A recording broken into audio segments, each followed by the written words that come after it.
Ikasyam na kabanata. Sa paglalakad ni Jesus, may nakita siyang isang lalaking ipinanganak na bulag. Tinanong siya ng kaniyang mga alagad, Guro, sino pong nagkasala at ipinanganak na bulag ang lalaking ito? Siya ba o ang kanyang mga magulang?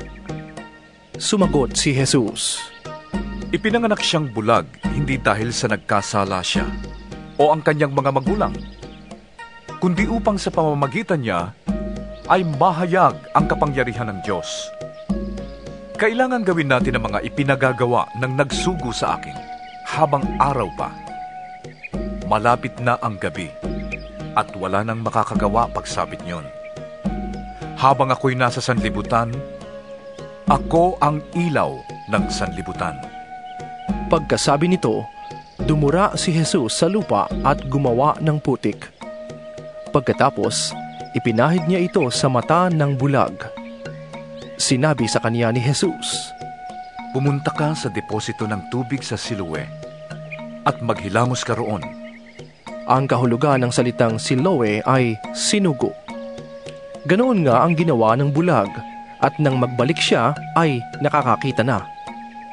Sinabi ng mga kapitbahay niya at ng mga nakakita sa kanya noong siya'y namamalimos pa, Hindi ba yan ang pulubing bulag? Sumagot ang ilan. Yan nga! Sabi naman ng iba, Hindi! Kamukha lang! kaya't nagsalita ang dating bulag. Ako nga yun! Papaano kang nakakita? Tanong nila. Sumagot siya, Ang lalaking tinatawag na Jesus ay gumawa ng putik at itinapal yon sa aking mata.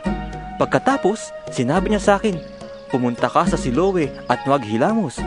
Pumunta nga ako doon at naghilamos at nakakita na ako. Nasaan siya? Tanong nila sa kanya. Hindi ko alam. Sagot niya. Dinala ng mga tao sa mga Pariseo ang dating bulag dahil araw ng pamamahinga nang gumawa si Jesus ng putik at nang pinagaling niya ang bulag. Tinanong din siya ng mga Pariseo kung paano siya nakakita. Kaya't sinabi niya sa kanila, Pinahira niya ng putik ang aking mga mata, ako'y pinaghilamos at ngayon nakakakita na ako.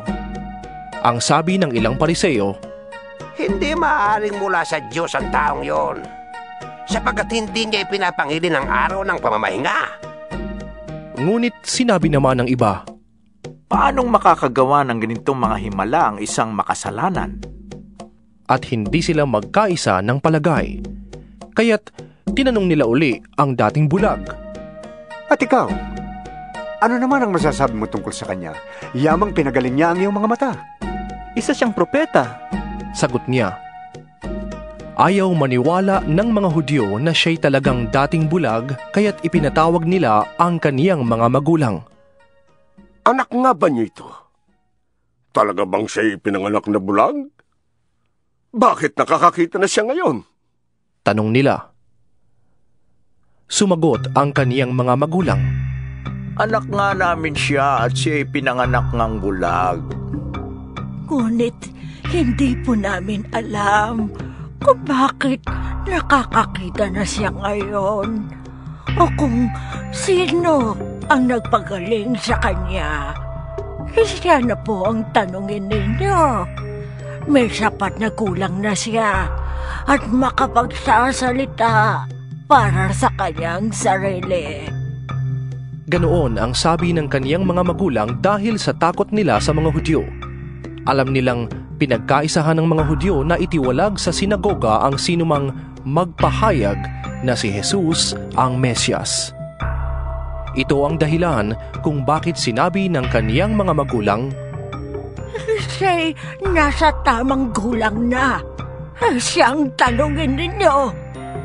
Muli nilang ipinatawag ang dating bulag at sinabi sa kanya, Sa ngalan ng Diyos, magsabi ka ng totoo.